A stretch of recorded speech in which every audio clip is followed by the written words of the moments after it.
My millennial bias is showing. I'm still a millennial technically, but I am like on the edge. I'm an elder millennial. I'm an elder millennial, yeah. And I'm a baby millennial. I'm right on the line for Gen Z. Just barely made it. Funny thing is, I don't know if I actually looked at this one. Let's look at this for the first time and see what it actually says. I work for free. Let's go into it. So, want to give a quick overview of the summary here, so you don't have to read the whole thing. Basically, like 39,400 people responded, over double last year's. And they added new sections, the rendering frameworks page, as well as the new video creators section and resources. Woo. Rendering frameworks, I've never heard that term used for like meta frameworks, which is essentially what that category is. I don't hate it, but It's the weirdest part of this is like, oh yeah, I guess Astro is a rendering framework. Huh, I did not know that. they just took the previous backend category, I guess, and didn't want to call it backend or full stack. I guess those are like not good terms anymore. I don't know. I'm coming around to the term rendering framework. I think it encompasses a lot at once, where like backend doesn't, because it's unclear what is the role of that. Does that serve JSON or does that serve HTML, or is it like a deeply integrated API? I think that I like the term rendering framework because it sounds to me less like, or much less like something like Redwood and more like something like Astro or Remix. Yeah. If there was a great term here, I'd be pushing for it, but like meta framework, anything is better than meta framework. It's the most meaningless term ever. So yeah. It's gonna come up, but this rename caused a bit of confusion. But yeah, let's call it out. Astro won one award, and it was the write-in section in a totally unrelated category. And it's because people thought it should be a front-end framework. Well, it's because it's what's a rendering framework? Where do I put it? People got to that page and they were like, this must be my chance to put in Astro. The most write-ins of anything was us in a totally unrelated category. I found that. Yeah, we're spoiling. Let's just go. Yeah.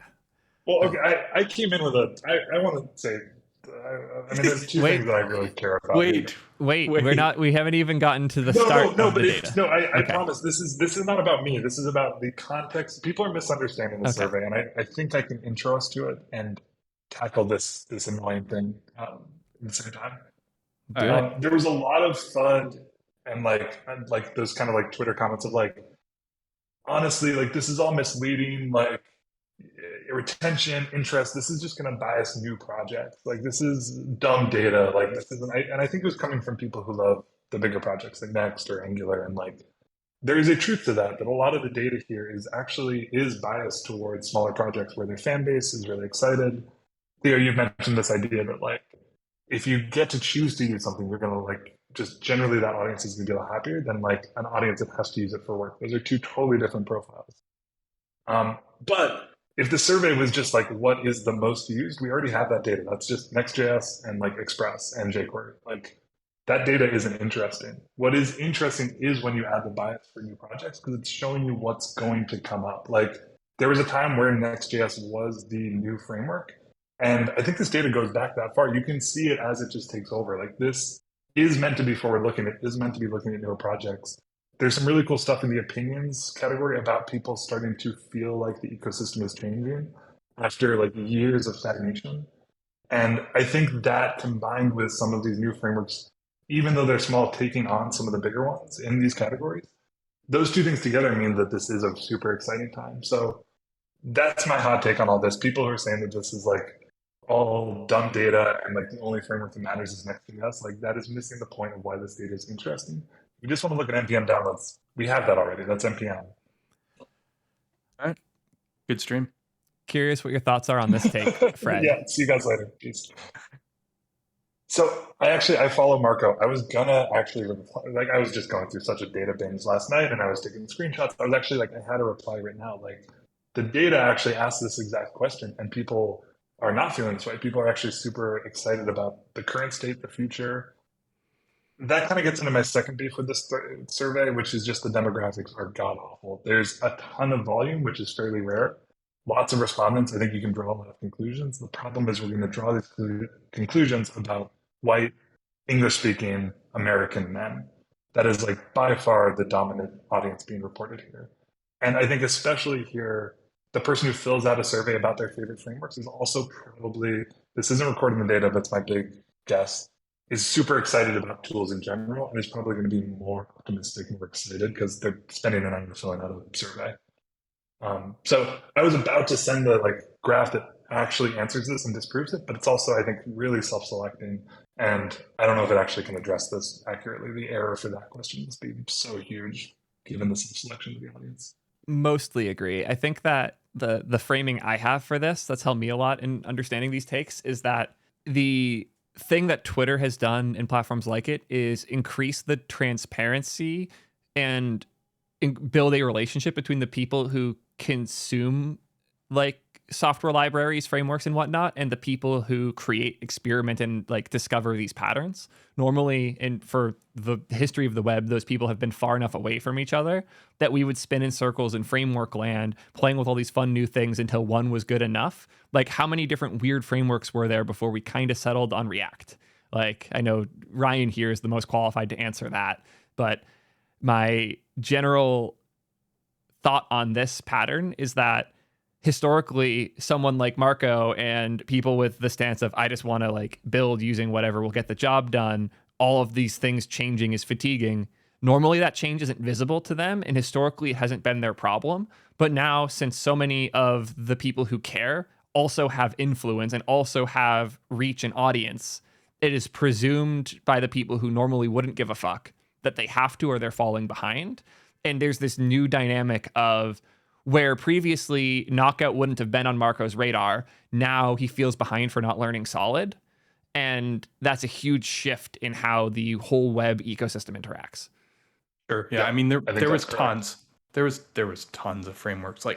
People have no idea how many frameworks there were before React. That time period between 2009 and 2000, I'd say 14, it carried into the beginning of React. There was a ton of different approaches and people trying stuff because you got to figure anything from jQuery to where we got to in React, any permutation along that line, there existed a library or someone trying something there because it was they were a lot simpler back then. You could write things pretty, once you got over the hump of the different browsers not working the same way, which is something, you could just kind of people had a lot lower expectations. Yep, that line. Yeah, Theo, can you pull up that chart on the? It's in opinions. It's the third from the top. I think it's the most important chart in this thing because it's the context that all this, I think, should be viewed and why this is probably the most important survey they've done. Yeah, this one. Mm-hmm. Look how just stagnant it's been for 3 years. And now all of a sudden it's reverse direction in a really significant way. Mm-hmm. Yeah, that makes a lot of sense. The bump from 9% of people agree or disagree that it's moving too fast to now the majority are neutral to disagree and tripled the amount of people who disagree. Set the context there. 2016, that's ESM is being pushed. Mm-hmm. Jesus Christ, what a huge shift. Things have settled and I think we're starting to see a shift back to change given everything going on right now. Do you guys think 2023 is going to be the year of the Linux desktop? I mean ESM. That joke never gets old. I mean, I think a lot of the pain for ESM happened last year. I know that wasn't probably a serious question, but when Cinder went and changed all the libraries and stuff. So yeah, it's definitely gotten better, and I'm happier overall. I have gone through some recent pain with weird ESM compiler assumptions around specifically Fastify being obnoxious to bundle in ESM for some reason. So yeah, I've had it rough. And every time I find myself caring about ESM or CJS, it's because I hate both. It's rare that I have a good experience that involves me thinking about ESM. Anyways, shall we dive in? I mean, I got my hot take out of the way, so I feel I will let you two drive the conversation from here. That's the context. This is a super, I don't know, I found this fascinating. Maybe more interesting than past years. I'll let you guys rant about this data chart while I let my cat in quick. The salary one, because I think this is actually super interesting. Funny thing is, I don't know if I actually looked at this one. Let's look at this for the first time and see what it actually says. I work for free. Yeah. Wow, this is a Theo could not have chosen a worse thing. I'm digging through the tools. I think I jumped to demographics and just kind of I think one of the interesting things here is you always hear people on Twitter talk about how much money they make or how much money the industry is paying. This doesn't seem to reflect that too much. Like, I don't know, like it seems that the vast majority of salaries are between 100 and 200,000 in the higher experience levels, and that's with people like over 10 years experience. In fact, between 6 and 10 years, vast majority are under 100K.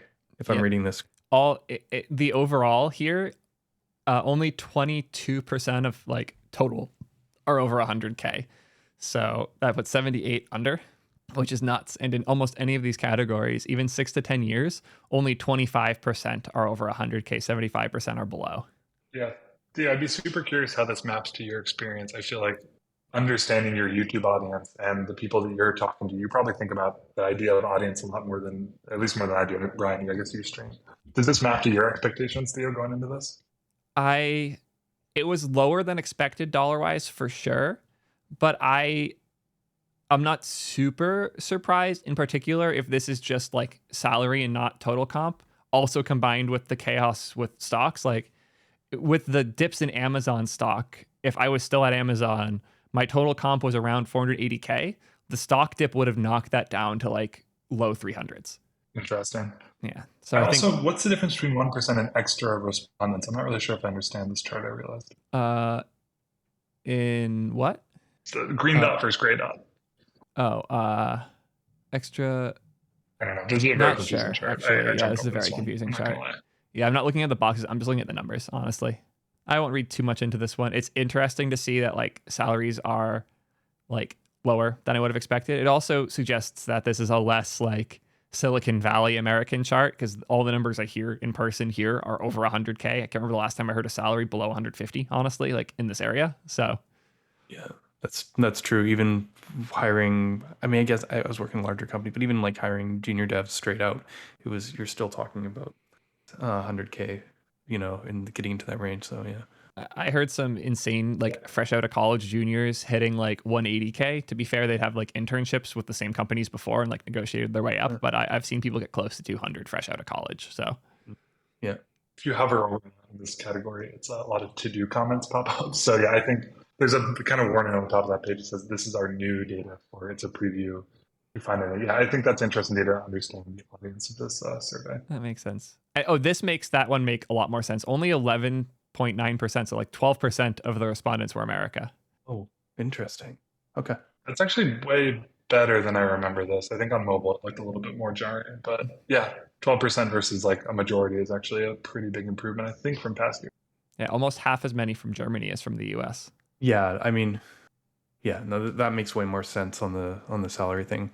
It's funny because I'm Canadian and I came here from Canada, and I tell you, like, even people are like, oh, in the Midwest, it's like Canada, you don't make anything. Like you can be in like the biggest tech city in Canada, and anyway, this looks suspiciously like my YouTube numbers. Yeah, I mean, is this maybe all our YouTube numbers? I mean, actually no, this has lower. I don't have as many 19 to 24. I have about this much. Let me pull that up. Who are all these lazy college students not filling this out? I feel like this is something that like I would have been all over in college. Actually, I hated JavaScript in college. I was just like complaining about Python in the corner all the time. Yeah, my audience is actually slightly more 18 to 24. I got 28% there, but I also have less under 18 than here. I only have 0.6 under 18. Yeah, I'm not thinking right. I had my numbers skewed. I have about 20% 18 to 24. Yeah, okay. Yeah, last I checked, our numbers are pretty close, and it's very similar to this. It's not like a perfect alignment. Like I have this almost the exact same number for 35 to 44. I have 16.3%, and then for 45 to 54, I have 4.3%, and 55 to 64, I have 1.1.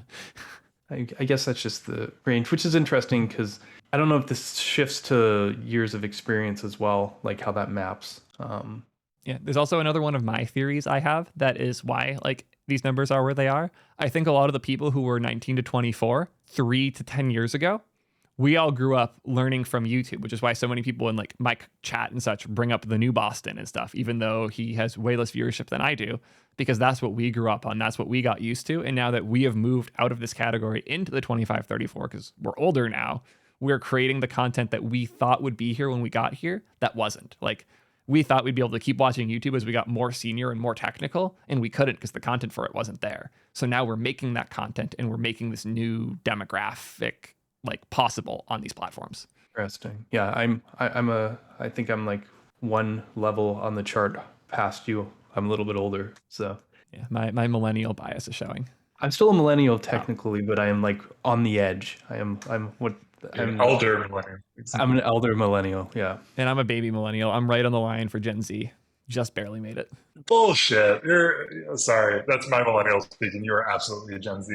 I know. I'm a millennial, motherfucker. When I look at Gen Z, when I scroll through TikTok, I feel so old. I can't do it. Oh, Jesus. That gives me no hope for myself. And let's be real. I talk to y'all a lot more than I talk to them.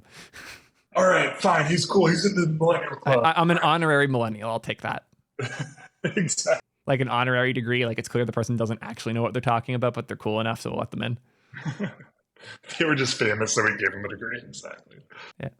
Years of experience. This was pretty aligned with what I would have expected. Yeah. I feel bad for these people. The 20 plus years. Like, why do you say? Having seen all of these cycles happen like 4 times now, and just like I am old enough now to have seen this cycle twice and be annoyed by it. Mm-hmm. Yeah. Mm-hmm. I feel you've just outlived the cycle at that point. I mean, 20 years ago, what are we talking? Is that even before jQuery? What, 2002? You're around when jQuery happened. Yeah, I mean, you've seen some cycles at that point. Yeah, I mean, that was a fun time. That was learning .NET. Yeah, that was what I was doing in 2002. .NET. I've been actually doing web dev since 1997. Damn. So. That is strange because we're both millennials and I was born in 95.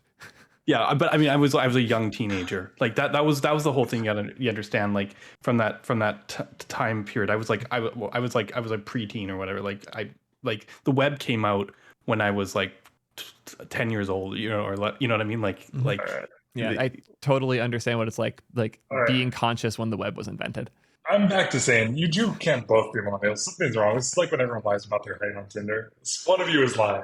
Sorry, I don't make the rules. Generations are bigger than we like to think. Anyways, company size. This one actually surprised me a lot. I was surprised at how even like the line or like all of the below 100 are pretty even, and the 100 to 1,000 and 1,000 plus are weirdly close too. Yeah, that makes a lot of sense to me. I mean, like, you get a bunch. I mean, those are like Google, Fang, I'm sure, super overrepresented in those 2 categories right there. Mm-hmm.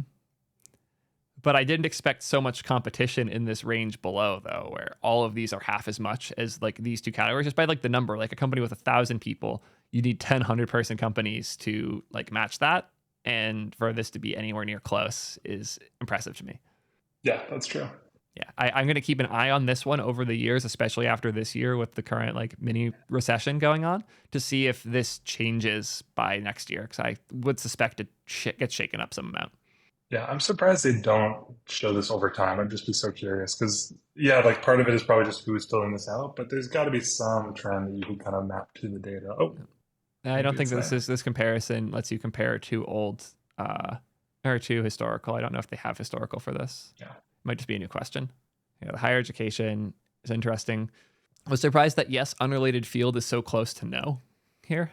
Yeah, interesting. Yeah. This is my first time seeing a lot of this. I definitely browsed through this page. Yeah, there's interesting stuff here. Yeah, the yearly salary, we talked about this a bit, was surprising how low a percentage is over 100K, but when you see the this is about 17% and US answers were about 12%. What this means is like 12% of this 17% is US, and then the other 5% is the people doing really well in other countries. Yeah. Can you see by country up there? Do you see that tab on that category? You can actually filter by the US, so we can actually get some better data here. Nice. Yep. And here we see that's more what I'd expect. 70% are over 100K for US. And Israel's doing really well. Switzerland and Australia are doing pretty well. And then it falls. That lines up. There's some like Germany, jumps out here as like the second highest respondent rate, similar in like standard of living to the US in a lot of ways, pretty different on salary. Ooh, inflation has hit Canada. Actually below the UK, which I feel like is stereotypically people feel like they're underpaid. Like a meme is that like you could be living in London, a similar cost of living in New York, and be getting paid something really significantly smaller than what someone in New York would be making as a software dev. Yeah, it is actually really interesting. Yeah, and as Ryan was saying, Canada and the Canadian inflation. It'll be interesting to see how this number shifts over the next year. I think this is some of the most interesting data. I know we're here for the frameworks, but yeah. Oh, this one. I realized I should have plugged if Fireship could get this type of over-representation by being like 2,400 people heard about it through him. I need to be plugging this and sneak myself up on these charts. Yeah. No, that's yeah. I feel better now that I've seen this. We'll continue on. I'll tell you what I mean later. Shall we? Interesting. A little teaser. Excited. What's to come. Yeah, and then one last important call out is that tech has a horrible gender bias at the moment, and that is reflected in this survey. This lines up pretty well with my viewership on YouTube and a lot of the numbers I've seen in and around the industry. Yeah, it's very unfortunate scenario. It wasn't actually always like this. Even like coming out of the 80s or the early 90s, it surprisingly it wasn't actually as hard. You'd think the number would like get more balanced over time, but it hasn't, and in some cases might even got worse from that time period. Yeah, it's... Theo, can you change to percent of question respondents? I think filter out no answer, which is I think a little misleading at the bottom of the chart. True. So scroll down a little bit. Yeah, the middle one. Yep. Yeah. That's, I think, representative. I doubt that no answer is all not. Well, I think more likely people 5% now didn't want to answer it. Makes sense. Yeah. I think, but this is one of the things where it's like this survey, I think this survey is worse than, this is not the industry. The industry has a problem with gender, but it's not this bad. So it's why like even in an industry that has a problem, this data has an even bigger problem. And every year this happens, I would say this, the week after it comes out, there's the backlash. It admittedly also biased because most of the applicants I was reviewing were when I worked at Twitch, which is like Gamer Bro Tech company. But this is slightly better than the numbers I saw for applicants when I was hiring. Yeah, you know what? There's got to be actual data here. This is way worse than understanding the industry. Not to excuse our industry, but more that I think it is a problem because then we as tool creators go and make assumptions based on this data that is itself. We end up building for an audience that is itself a substrate. I should have had that coming into this call. I don't actually know the official answers, but I know it's not this bad. I don't know how far off it is, but I definitely agree it's something that should be considered as we go in. As should this. Is there a percent? Cool. Yeah, 70% white responses. Very good to know. Anything else super valuable here? The disability status is good to know. Again, 66% of people not listed or don't have a disability. So all of these are biases that are good to know going in. Shall we go in? Features time. I liked this visualizer a lot and how it compares the different categories, but also clearly visualizes the awareness of a thing against the amount of users of the thing. So for those who didn't read up top, because I scrolled fast, the dark circles are the percent that use the thing. The outer circle is like the total how many know about that thing. So nullish coalescence is pretty well known and used by a surprising number of people. Promise dot all settled is known by a similar amount, but used by a much smaller percentage. And WebAssembly, well. Who's shipping WebAssembly other than Figma? Yeah. So what this kind of comes up with an interesting thing that you see in a couple of these surveys, that people use technologies without realizing it. Like any tool using Vite is using ESBuild. ESBuild, it's WebAssembly. Proxies are another one, a lot of libraries. That's always something worth calling out. These things are used in different ways than they are recognized. Does ESBuild always use WebAssembly? I thought it used like a native Go binding almost whenever it could, and it only used WASM like when it has to. You're right, but yeah, I think the point still stands. But yeah, the point yes, still that is a stands good for the call. most part, but I think a lot of these are things that are like the value comes through you using them directly, and that's what this is interesting for. Does a library use promise.allsettled? Possibly, maybe even probably, but that doesn't like affect my experience as a developer. That's like a slight win for the maintainer. WASM is a thing I'd Yeah, be shipping to the user, so that would affect like that yeah. would be more meaningful, I would argue. So like in the case This of is like WASM, direct usage. yes. For WASM, I think that could make sense, but for almost everything in this category, I think direct usage is the thing to be looking at. So like temporal API, having 10K know about it, 1,400 have used it. This is very, very valuable, and maybe something else is using it under the hood, but it wouldn't really matter. What's interesting to me is like this new API isn't something a lot of people know about, and even fewer are using. I missed that when I first like. That's actually probably the most disappointing stat here. That is such an improvement that does not get enough love or attention. That API. Yeah, I think that's all for this Um, one. The knowledge score. This was really interesting seeing how many people who taking this know about like these technologies. I was proud. I got 100. I was very proud of myself. Yeah, I feel like this number's gone down over the last couple of years, and I don't know if it's because people don't care as much about like showcasing off, or if there's new things people aren't aware of. Yeah, I don't know. I guess we'll see if this carries out through. This is just a hunch I felt when I was watching it, but I guess if we look through the numbers, we can actually see this. Yeah, I'm curious what this looks like over time as well, and like like how these numbers have moved around. It'd also be fun to like map individuals, if at all possible, to see like what trends and directions people move. Like, given a person who is in 60 to 70%, where are they the next year? Are they more likely to be higher or lower? Yeah, I've definitely gone down the last couple of years. I remember a few years ago I was like 100, and now I feel like I'm like high 80s or something, or low 90s. I don't know. Is there anything in the language features that y'all Funny. really want to see like the breakdown for? It's funny. Proxies are like something I use every single day. It's like super common for UI frameworks. And it looks like, yeah. Does this mean?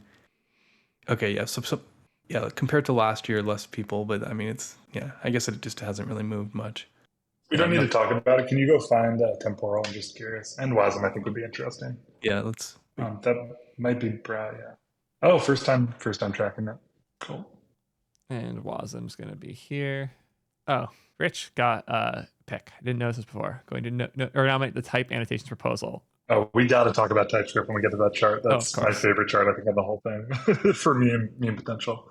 Yeah, I'm excited for it as well. So yeah, WASM, it's actually gone down a little bit in terms of knowledge. Not much, but enough. Have used it has gone up, which is interesting. Yep, very, very interesting. Cool. Shall we hop into libraries? The boomerang. Let's do it. Oh, this is such a good chart. This is what I'm here for. Lots of boomerangs. So, Theo, here's my pitch to you. This chart is impossible to capture in a screenshot. So a video like this is actually probably the only ways that people are ever going to like see this chart like talked about. Yeah, so because when you highlight it, what do you want to look at? Right now, look at the. Well, I'll start by kind of throwing Astro under the bus, because I think this chart really does show usage in a way that a lot of the other ones don't. So like Webpack up here is, for the last 5 years, been in the right quadrant for this. Like, should we give a quick overview of how to read read this chart first before we talk about any specific thing? So I'm going to highlight React as the example. So I'm going to hover over React, and now you see where it was placed over different years. The axes top to bottom are top is have used, bottom is have not used, left to right is positive to negative opinion. So higher up means more people have used it. Farther to the right means more people like it.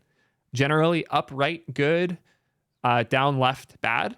But there's an expected, as you go higher up, you're going to have to move left some amount due to my previous theory of once something becomes popular enough, you shift out of the average user picking it to the average user being forced to use it. And satisfaction is inherently going to go down when that happens. And you'll see that a lot in this chart. The other thing to look at is the color coding, where on the bottom here, it has like dark green is rising in popularity and purple is falling. So this is like a general color indicator to see what is and isn't growing. Also super cool to get the shout out to Raid. El Cool Chris, thank you so much for the raid. We're deep in the JS survey right now. I would say that React is also great for showing the people who defy those expectations. Like React just going straight up as more people used it. Consensus generally remained the same positive wise. That is super rare. These straight ups on this chart, no matter where they kind of fall, are super interesting. Yep. Like React being able to continue climbing for so long. I'd credit a lot of this with like initial adoption. People were really excited. It held pretty strong. 2017 adoption was continuing to grow. We were starting to get better APIs for managing things within it, like context. We started to see like Dan Abramow's contributions really show. And then 2018, where things theoretically would have settled down a little bit, we got hooks, which allowed us to continue massively growing in satisfaction. And since then, things have kind of stagnated in terms of releases. Like we're finally starting to see the benefits of concurrent mode, if we all remember that, and a bunch of the new SSR and like server-side changes. But I think that those 3 years of not much happening is why we saw this move left for a bit. And now it's going straight up again because we're seeing new releases and we're getting excited again. Yeah, so I'll call out Webpack is actually, this chart looks really good for them in that like, if you ask Twitter, Webpack is dead. If you look here, not only is it in the highest used, I think, of anyone, but also in the positive, mostly positive category. So shout out to the Webpack team. Not moving in the right direction, but hey, it's still up here. Yeah, I mean, at that rate, if they do one more jump on that line, they will be out of the positive. Yep. If they do this again, it will have shifted to negative. So like this is a huge sentiment shift. And I think it's important to recognize that like as good as this is, that they're still so high up, it's terrible in the sense that they went from like 75% satisfaction, like positive satisfaction to 25%. And it's going to be 0 next year at this rate. Yeah. I just think like if I'd put them on the blank board without knowing anything, I would have probably done the same have used, but way on the negative side and mostly positive. They even have another year at the current speed to stay mostly positive. That's surprising. The TSC CLI is fascinating here. Oh, interesting. Yeah. What do you think that's for? What do you think causes that? People realizing how bad the performance is and that it's best to avoid TSC except for in like CI. People trying to build new versions of it even though they're not on the core team just because they hate it so much. Yeah, that can do it. Yeah, and like the performance they have in their like type systems that starting to corrode over time. People who got really into TypeScript in 2020 now have projects big enough that they're feeling the impact of the type safety or of like the TypeScript server crashing under load. I'm not too surprised about that. And the people who know what the TSC CLI is, before the average person who knew about it because they liked it. Now the average person who knows about it because it's causing them a problem. React here was a big surprise for me. I think if you look at the downloads, it doesn't account for this pretty poor usage and also mostly negative opinion. And it's just kind of been meandering there. That really surprised me. I don't know if the actual download data supports that, but for server respondents, it clearly wasn't a positive. Yeah, that's actually really React interesting. had a huge year. Well, it looks like it's coming back. Yeah, it's swinging back towards positive, but 2021 was bad. 2022 is doing slightly better positivity wise, but it's still going down slowly, in terms of popularity. Yeah, I think that's a good call out. The speed of movement here, I think, is its own signal. Like if you're just kind of meandering around your area, that's not good. Like that's only so many years I think the project has in relevance in terms of how it can be kind of the thing. To see a project for 5, 6, 7 years just kind of circle the drain a bit in one section is I think, its own signal. Is it fair to say anything in this quadrant here is pretty doomed, where it's below like the median line for usage to the point where it fits within my theory of like the average user didn't pick it, that's why they don't like it? Because anything that's below this like have used, have not used line, you picked. So for you to have picked it and still hate it says a lot. It's the right way of thinking. I just can't imagine I would describe like React has had a really big. I don't think React has ever been more promising than it is now. And again, because people are picking it, it's weird that they would pick it over React, but then hate it. Like I can't imagine why. I don't know. That's a weird data point on this. Who's that? Oh, it's Ember. I was gonna like, what's over on the far negative low side? What else? Like a couple of projects. Just it's. Again, and I think the downloads, the real actual usage probably is more forgiving to these projects. But on a survey like this, there's a couple like stop, he's already dead kind of meme response here, just because it's been not only is it like not having a great year, it's also just been the like vote for a while. So I think people like to kind of shit on some projects. Gulp, I think, probably falls prey to this. Here. I have a funny story about Snowpack whenever we talk about Solid Start. Yeah, Snowpack is a dead project. And for anyone who doesn't know my history, it's a project that I started back in 2020. An early Vite competitor that Vite just totally ate our lunch. Apparently, though, up until a year ago, still on the right side of the opinion chart. Yeah. Older testing and framework. green. Why is it green? I don't know what that's. It means that the overall usage has gone up, which is scary. Yeah, that's not. If anyone in your audience is using Snowpack, it's time to go. I have not talked about Snowpack for that reason. Definitely take advantage of all the other awesome new tools like Vite. That is what Fred now uses on Astro. They don't even use Snowpack anymore. It's pretty dead. Vite is awesome and is for the second year the clear like a winner. If there is a winner in this data, Vite just continues to take it. Vite's just the lower left quadrant, like along the bottom, lower right, like along the bottom, there's just a bunch of things jetting up the side, trying to sneak around the top. It's like very, very green little area where everything's kind of just shooting up. Big contrast to like the abyss that kind of sits over the center of the graph. Yeah, it's like center and center bottom seems to be a scary place. Everybody's fighting to break out of here. Like if we look at something like Next.js, which is still pretty like not over that popularity thing, it was in that mess 4 years ago, and it is about to break out. Yeah. I love this because I think this relates to your point, Theo, better than anything, which is the only way into the top quadrants is through popular opinion. No one's just gone straight up the middle. Everyone goes around the circle because it's you're gaining loyalty as you grow. Otherwise, you're judged. Like what success looks like on this chart is Webpack, like up right curve, and then fighting to keep going up in this trajectory as much as you can while mitigating how far left you go. I think React probably has done the best in that regard, where it like kept going up, it started having a more negative sentiment, and it's fought to keep going up since. Or we can look at Gatsby, which is like the worst possible case. Yeah. Whereas it's like a line right across. Gatsby, yeah, and what's so funny is thinking of these trends as started years ago. Like it has continued a trend that started back in 2019. That is really surprising. Like it never had an up year. It never had a to the right year for a project that is pretty well used and still has very commendable download numbers. Just these trends continue clearly. Yep. It's probably really hard to reverse it. I wonder if any project here has ever reversed all afterwards. And here's solid. There's got to be found you. The less than the difference. Yeah. And Astro's right beside us. So there. Nice. Hell yeah. Nice lines. And Turbo Repo's actually doing very well here. Yeah. Crazy what a Vercel acquisition will do for your brand sentiment. Tori's doing pretty well too. That's cool to see. Is Excel or is fucking why am I forgetting the name of Electron? Is Electron in here somewhere? Has to be. Here it is. Yeah, it's gotta be. Command F works on this. Yeah. That looks about right. Rip. Yeah, I don't want to pick on Remix in this chart because it's still such a young project, but on that topic of has anyone ever reversed a leftward slant, I'll call them out as they've moved. It's their first year, who knows, but they're moving left and not right the way every other project here is going. Yeah, that's scary. There's more info on Remix in the other views here, if I recall. Oh, this was hilarious. What I'm planning on doing for the thumbnail. How did I miss? What? You missed it by 1%. 1%. Astro missed by 1%. Oh. We'll both be there next year. Oh, you didn't make it in because it's 10%. Yeah.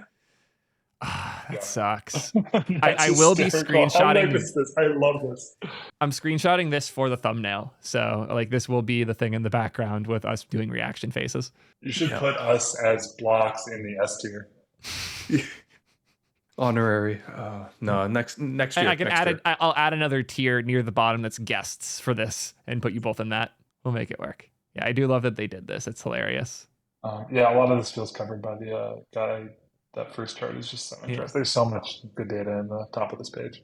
It's funny. They start using this term retention here. Before we go there, I was looking at the chart. It was just that like in the previous years they called the retention category satisfaction, which I feel more lines up with like when you have like NPS scores and stuff, because the best way to get good retention is have a burst on usage as well. Like it's because it's like new users are excited about it, so they retain it, but it's not actually them retaining it because they literally just chose it as well. So it's like it's weird that they decided to call it retention. I think there was some blowback last year about calling it satisfaction.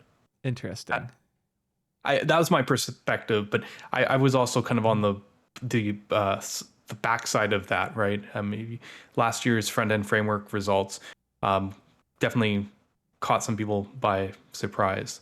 Do they actually, within this, like, if I answered, is this like a number based on a given respondents last year and this year, or total respondents last year versus this year? That's a good question. I'm pretty sure they don't keep enough info to know who I specifically am between years. So my guess is that this is based on like if Vite had 40% of respondents last year said yes, that they used it, and then this year 41% said yes, then this the retention was really good. But also, like, how would we see these numbers considering the number of people? This has to be year over year in order for them to, like, I'm sure the number of respondents who said they've used Remix is higher this year than last year. So for the retention to only be 80% means that they have to have like individual yearly data. I mean, looking at the numbers here, the retention numbers are exactly equal to satisfaction numbers on the like total graphs we saw last. Yeah. Okay. So if you go to other pages, they describe it. They say it's the number who would use it again divided by the number who would not use it again, basically, plus use it again to keep it as a percentage. So 10 people say they'd use it again over 10 people say they would not use it again. Okay, right. Yeah, of course. Yeah, it's just the pure numbers from the charts that's being played back at us. Interesting. Good to know. It's just funny.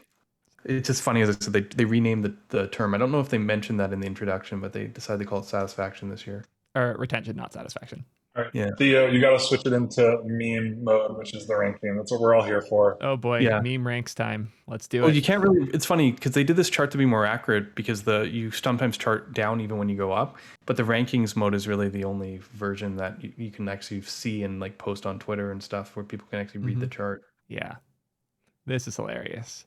Huge congratulations to Ryan for the number one spot. Yeah, last year some people thought this might be a blip. I made kind of a joke comment that like last year you could put your stream title like image over it or your logo or something, like, you know how Theo, you're up in the top right hand corner. A lot of times when people were reviewing this, they kind of just scrolled the screen up so that the solid was like under the person streaming. Or my favorite one was the Svelte video about the most beloved framework.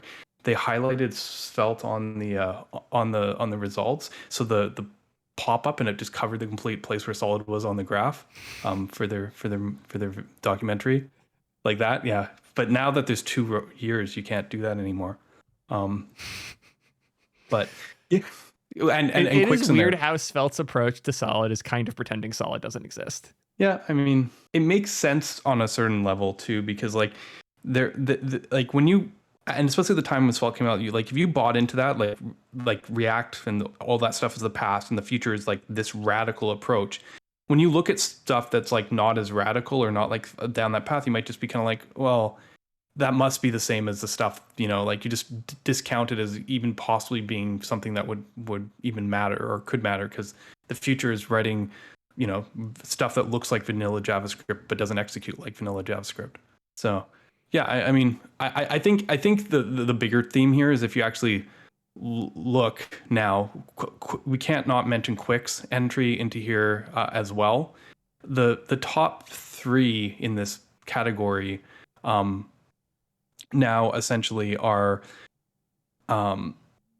not the major players in terms of usage or downloads. Like it's kind of like a flipped chart, and I think that that's an interesting place to be, because I don't know if people know how to process or explain this. I think this is one of the, I've watched a few commentaries where people kind of talk about the charts and the framework stuff, and like it's hard if you're not familiar with these technologies. How do you talk about them or speak to them or talk to the trend, so to speak? Is this even a trend? So I don't know. Yeah. This is a hard chart to speak to because it like is combining so many things that aren't necessarily like comparable. Like lit being in here still kind of feels weird. One thing I do want to call out that I'm noticing is I'm looking at debut year numbers. Like how did this do the first year it was on the chart? Because Qwik's really high up now at 85. But when I look at other technologies, like the year they debuted, they did better than they tended to. And most like have a bump and then trend down, or just go straight to trending down. So if we look at Lit here, it started at 78, then it went 77, then down to 71. If we look at Alpine, even Alpine started at 82 and now it's down to 76. And I'm amazed it's even that high because I don't hear anyone really talking about it. And it's crazy that Qwik's debut year is closer to Alpine than it is to Solid or Svelte. Well, a little closer to Svelte, but like debuting at 90, I see why people said, oh, that's a fluke, but then maintaining and going up slightly. That's some of the craziest performance on this by a lot. Yeah, no. Vue looks like it debuted at 87% and then went up to 90. I think that's the exception. The earliest year that we have data. But yeah, React was 93 through 2016 and 2017. 93 through those 2 years. And then Vue tanking from 91 to 87 allowed them to, since both of them tanked 2018, 2019, but React tanked less, it actually looks like it did better. Yeah. It's funny. And then Svelte kind of snuck in there. 89, 88, 87. Yeah. Think of where that is on the chart of stagnation. That is, everything is exactly where it should be. Everyone, there are no new, that's me being dramatic, but in a period of just and if you go to usage, you really see this, the most popular have been moved. And only in the last, I'd say 2 years have new players been showing up here. Felt maybe a little bit ahead of that, but Solar and Qwik, Astro, etc. There's a real sense that things are changing all of a sudden, where everything was locked and not really moving around. Or Eurasia, these three big players are just kind of switching spots with each other, but not really. I will say, shout out Ember for maintaining a really strong floor for us. It's nice to always have something to fall back on. Angular, one thing I've been watching Angular on this chart because it keeps on going down because of positioning, but not because of usage. It started turning around in 2019, but it actually looks like it dipped a bit this year. But I was watching Angular because it was higher and then it was down, but then actually it's been going up the last few years until this year. I like to think it would have continued going up, but I specifically have managed to hold it down. Or was it Ben Awad? Yeah, I've taken Ben's role in making sure nobody uses Angular if they have the opportunity to know better.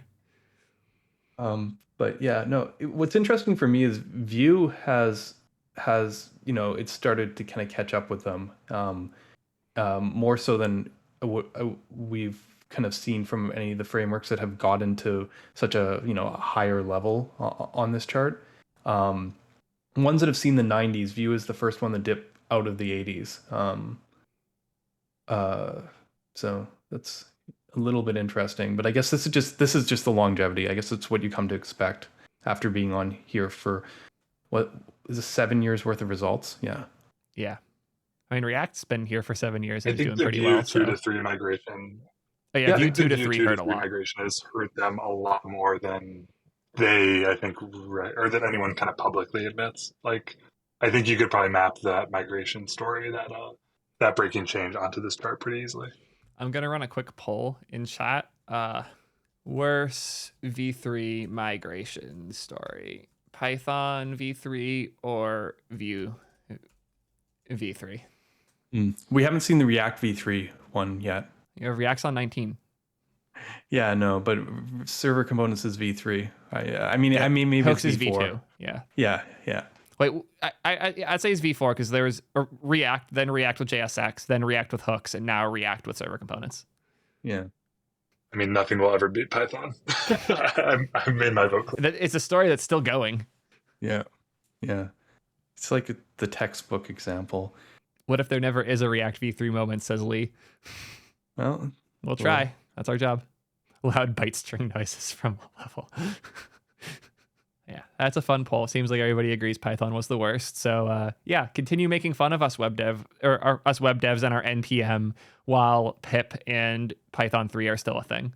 So I said scroll a bit down for another switch. Ooh, yeah, retention, interest, usage, and awareness. So you can do interest.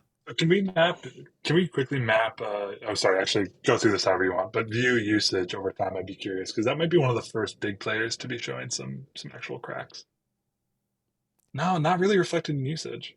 Yeah, the usage for these charts are usually really surprisingly static. They get to the level and then no one moves. I mean, shouldn't be surprising. Yeah, no one moves except for you doubling.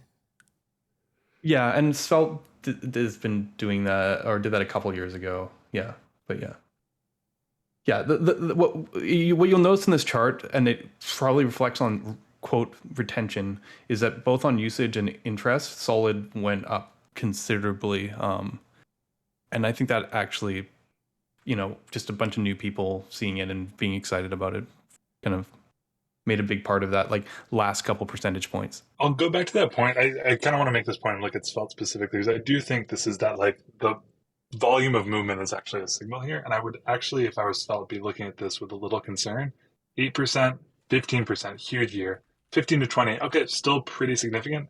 20 to 21 for not one of the bigger players right now is still like you need to be getting up to, if your goal is to outplace or match React, you've got a long way to go, and a year spent getting from 20 to 21% is not good. It's not terrible. You're still pretty well positioned, but that shows stagnation at an exact point where like where are you? You're still trying to figure out where are you going to land on here when all is said and done. Like how saturated are we though? Like is that the problem? Like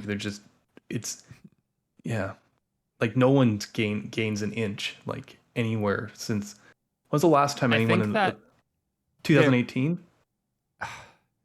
I'm gonna argue this in a different framing, which is I think you guys are looking too much at the order of things and how much it changes rather than the impact of things and how the whole ecosystem is moving. And this usage is like probably the chart that to me matters the least, in the sense that like once a thing is used, it by default stays there. But when it loses its excitement, which means its ability to get new excited users that grow it, goes down. And we've seen that with Angular, even if its role or its like location here is still high, it's gone from a peak of 58% down to 49%, and it's still going down. The number of Angular users is going up because the size of this chart goes up every year. But a 3% to 6% bump for Solid, this isn't 2x. This is closer to 4 to 10x because of the number of survey like respondents going up as well. And that type of growth doesn't reflect well on a chart like this, because for the incumbents, the percentage kind of matters because it's what percent of respondents have used this thing. But for for like newer solutions, the percentage matters a lot less. It's more the like size of the pie as the pie grows. And what percentage of the pie growth is what percentage of the pie growth is going to Solid and Angular, or Solid and Astro versus like Angular and React? I would expect that more new developers and developers who are becoming senior and becoming like the decision makers, a higher percentage of them are using these things, which is how you end up with the over time trend that we see with Ember, where it just slowly putters out and dies. That's because no one is starting off on Ember anymore. And a lot more people are starting off on React and then discover Solid early and start moving to Solid pretty early in their careers, or using Solid more early in their careers. That is what, to me, is the death of a framework, when people start learning it and start using it early on. And we've seen that in everything here other than React. Yeah. I think we're saying the same thing. I think I'm looking at change over time on this chart. And I think that's where if you are in the lower half of it and not moving up quickly, I would not be, again, it's not a bad thing to be a very successful but like middle of the pack framework, but if your goal is to replace React, you're not getting there. React is insane when you like just look at what it's done over time here. I know like React just keeps growing, like, and it's at the top. Like React is different than all the others. Yeah. If Vite was like the number one like blowout winner, again, to use winner is I think dumb. I'm gonna use it anyway. Vite's absolutely the star of this data. I'd say Next.js is a very clear number two, in that it achieved satisfaction rates that are usually reserved for like smaller, super passionate audiences. It did the data is showing good things about Next.js in the next year. Yeah.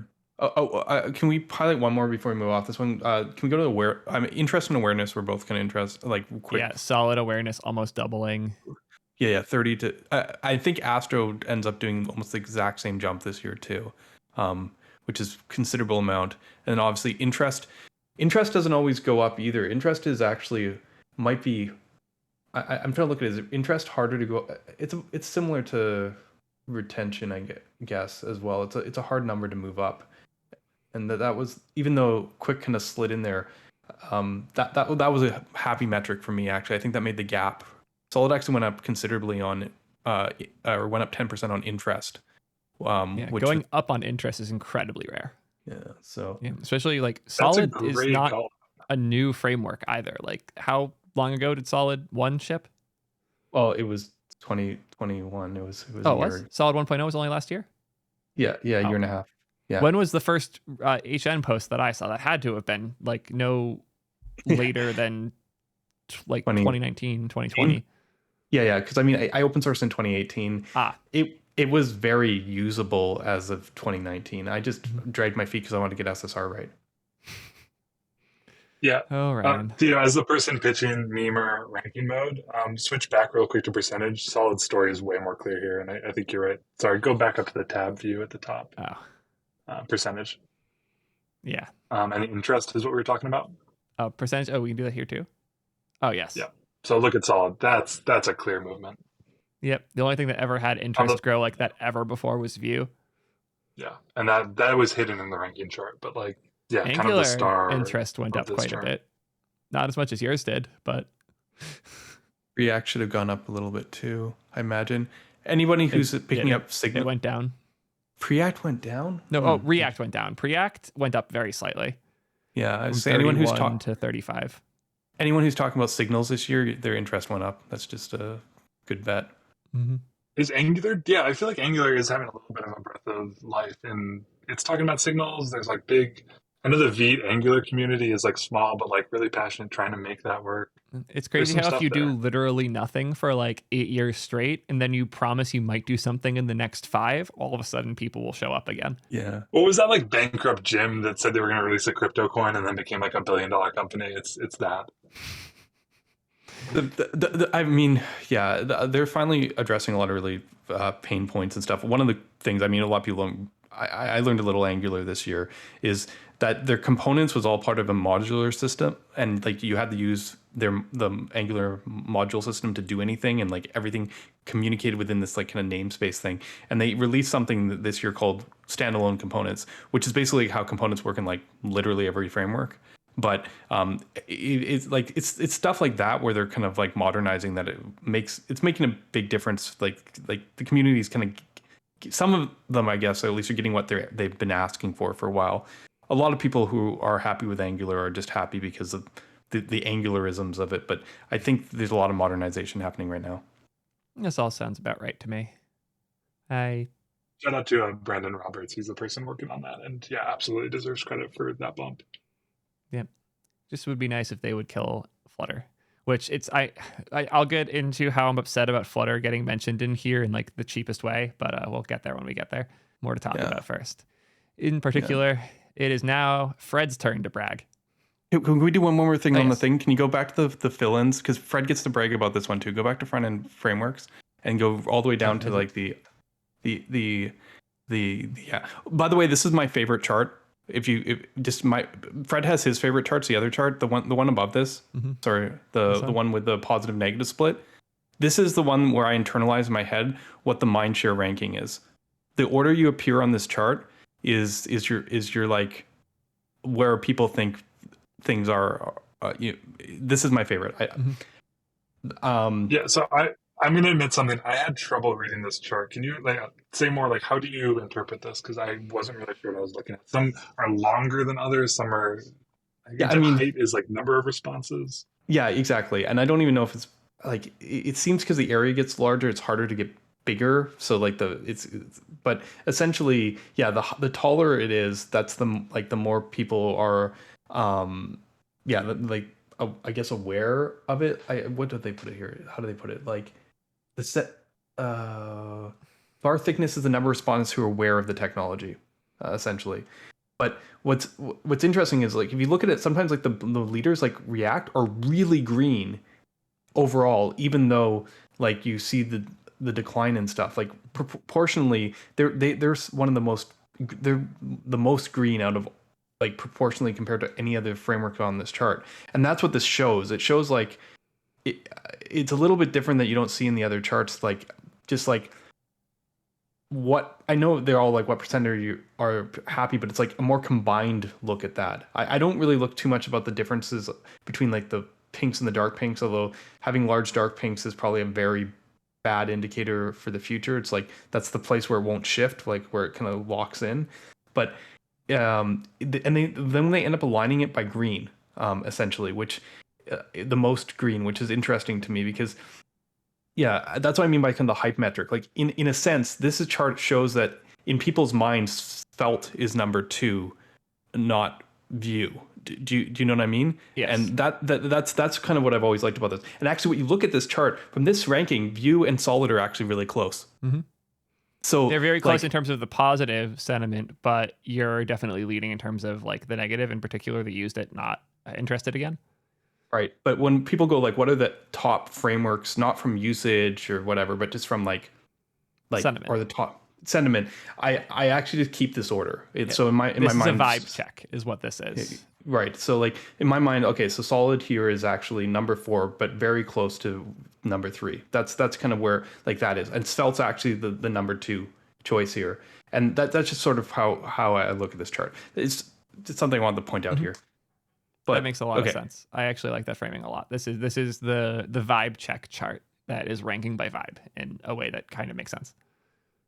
Yeah, and yeah, okay. Let's give Fred a chance to brag about how he got the most write-ins, because I find the next thing this hilarious. Because let's face it here, how many of these are front-end frameworks? Well, so it's funny. I find this very funny. It's like a meme that we won the writing category, but also like the fact that Astro, Remix, Next.js.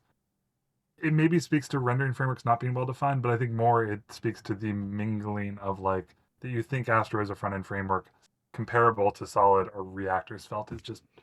It shows how like just muddy that line has gotten. Like it shows why React would be looking at server components. Like our users are already thinking of them as one and the same.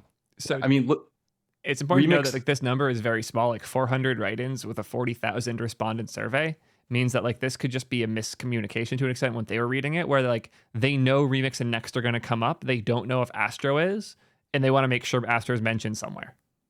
Right. If we had nothing better to show off, I would be bragging about this. But yeah, there's some other places where we shine. So I think this was more interesting to see how users think about front-end frameworks. Yeah. Sorry. I was just saying in the past, Elm and Stencil always did really well in this. And then you'd see a few other frameworks like Marco or whatever kind of sneak into here. But because of all the backend frameworks that ended up here, they all got pushed out. It's kind of funny. Stencil's here. Yeah, Stencil got lifted up to being on the short list where this is their first year, even though they've been around since like 2016 or 2017, I think. Sorry, go ahead. No, Can someone explain to me how Next.js landing page is a front-end framework with 46 people writing that same phrase? Oh, the template. Interesting. That was literally nextjs.com is what I use to build my websites. Landing page template. Yeah. So anyways, shout out to Elm. This is your category. You were robbed. Poor Elm. We should have a separate category for languages. Yeah. Anyways, let's take a look at our rendering frameworks, the thing that we talk about way too much here, ways to make HTML come out of a server. So this is the default retention over time, where we see Astro growing and everything else other than Next. No, Next went down a tiny bit. Nuxt maintained as well. Yeah. Are you the only thing that went up? If you don't, yeah, I think so. So we were lucky. We were featured last year on this survey pretty early. Like we weren't even V1. Our data was like good. Like we were kind of, small, but like interest was growing. I'm really glad that happened because we were able to still, even with like when our moment of like passionate fans, but maybe not a ton of usage, like was probably at its highest. Yeah, it was really able to compare against that because I would now with hindsight say Astro V0 was a much rougher animal than Astro V. Like we've done so much work to improve usability, and that's the thing I take the most away from. Like, Theo, you were one of the first people who used it like on stream. Mm-hmm. There wasn't syntax highlighting, there wasn't TypeScript. Like it was rough. And we've done a ton of work over the year. That's what I take the most away from this is in the retention. I think there actually is people who use it last are year more likely to stick with it. Yeah. definitely not going to be moving off anytime soon. Take a look here where if we look at retention in terms of like the retention, interest, everything combined chart here, SvelteKit dropped from 96 to 93, and you went from 91 to 93 and just slightly overtook them, it seems. Yeah. So yeah, the upward momentum is awesome. I will shout out because I saw Rich, and I'm saying this as someone who's been on the other side of these coin tosses. Like, you see, we have the same percent. Yep. If you're that close, like, that's a tie in my book. Like, Rich was trying to be like, oh, like we were eked out by Astro at the last moment. It's like that we essentially tied. Like, if that number is the same, I see that as a win for everyone. So I think we were talking about this earlier, like bucketing these is much more interesting. If you see like what's the kind of first, like the S tier, the A tier, the B tier. I think that's where the interest here is for me. And yeah, SvelteKit still had a pretty great year, even though they followed the more natural like retention going down as usage goes up. They also had a rough year for breaking changes too, which I know Rich called out. I think that is definitely reflected here. I will say Docusaurus being so high up on their first year on here is nice. They've worked really hard in the Docusaurus project, consistently impresses me with like the quality of developer experience and also like the user experience of the docs that it provides, and it getting represented here is cool to see. Yeah, for anyone not following around, that is a project that was maintained by Facebook and effectively, maybe not dead, but like maintenance mode, that is now really coming back to life. Am I reflecting that accurately? Yep. Yeah, Sebastian took over it. The guy who does the This Week in React journal on Twitter and such. Right. Sebastian Lobrier? Yes. I'll never pronounce his last name right. Yeah. Someone called out that 11D had a pretty rough year, and I think a little bit of that Zach has moved over to Mastodon, and I don't know, not that I didn't post anything about this and getting the vote out, but I think 11D has kind of receded a bit in its like public perception in a way that, again, like usage, I don't know if it would actually like NPM downloads reflect this, but yeah, they had a surprisingly, for a very small but passionate user base still, to see this change is a little worrying. Especially when you look at awareness here. Yeah. Wow, you're beating out Docusaurus for awareness? Yeah, that's crazy. Yeah. Yeah, we had a great we had a really same 30 to 60 jump, right? Like it's a doubling. Yep. Our retention tripled. So yeah, again, we're talking small numbers, but 3% to 9%. That's probably the if I'm proud of anything here, that's the usage you mean? Or usage? Yeah. Usage, yeah. Usage, yeah. Like that speed of movement is what I think that's why it's top of mind. It's something I care a lot about. Yeah, 11T usage went down slightly. Most of these others, Nux went down slightly, Gatsby went down, thankfully, and everything else went up. Yeah, the awareness is super interesting to me. I don't think I would have guessed most of these placements. Like SvelteKit and Remix being so close is crazy to me, and Remix being this much less well known than Nuxt is mind blowing to me. But this again shows the Western bubble I live in. Oh, that's funny. Yeah, I was actually interpreting it the other way. It's like, how is Nuxt that low? But I was thinking of a Vue developer. Like, it's the Next.js of Vue. You're absolutely going to know what it is. But you're right. Like, if Vue is smaller, then Nuxt is going to appear smaller on this. Yeah, there's a big grain of salt there for these more framework-focused rendering frameworks. Yeah, Nuxt being as aware as Gatsby, like for these to be this close, is insane. Great work to the Nuxt team, becoming like insanely well-known and regarded. Cool. I think that's all I got in this chart, unless you had something else you wanted to see. Yeah, again, just retention of Next.js I want to call out is just essentially unheard of. Not unheard of, but it's one of those few projects that just grows and maintains happy users. They're a tough project to be competing with. They deserve a ton of credit for that. That's insane. That's even better than React's retention line. Yep. So what you're saying is Next is the new React? Oh, we're not going there right now. Next is the new Angular? No, that can't be right. I will say that I think, again, like what Remix's job is here is they're the smaller project. They need to come in above of Next.js on the interest and retention here. They are like Astro, SvelteKit, everyone's kind of like, well, we're not really Next.js, we're doing something else, and that's cool.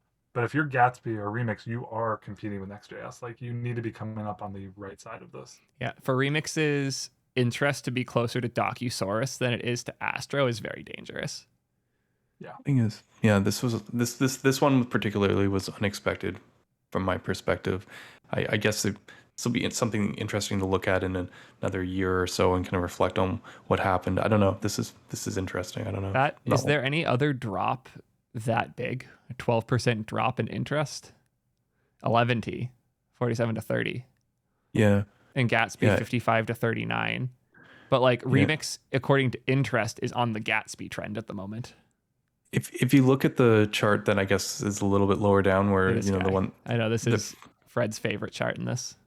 There's so much good stuff here. It's the remix chart is just it's baffling. It's like the green section is almost flat, except for like the little bump up that the dark red snuck in there, and somehow as awareness went up, it directly is not interest. Like it correlates, like the awareness and not interest are like even line, right? Like it's almost like there's a wall here where there's this line is people who would be interested or use Remix, and as they increase interest or increase the number of people aware and they increase awareness, they're just increasing the number of people not interested now.